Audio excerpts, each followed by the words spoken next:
ஆண்டவருக்கு மகிமை உண்டாவதாக.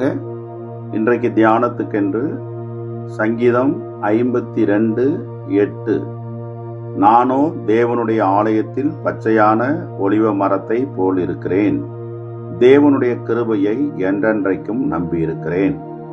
நானோ தேவனுடைய ஆலயத்தில் பச்சையான ஒலிவ மரத்தை போல் இருக்கிறேன். ஒலிவ மரம் ஆசீர்வாதமான ஒரு மரம், நீண்ட ஆயுள் உடையது, எண்ணெயை தரக்கூடியது. அதனுடைய காய்கள், அதனுடைய பழங்கள் சாப்பிடலாம். ஆண்டவருக்கு ஸ்தோத்திரம். ஒலிவ மரம் நிலைத்திருப்பது போலவே நீண்ட நாள் நாம் வாழும் பாக்கியத்தை கர்த்தர் கொடுப்பார். கர்த்தரில் நாம் நிலைத்திருக்க வேண்டும்.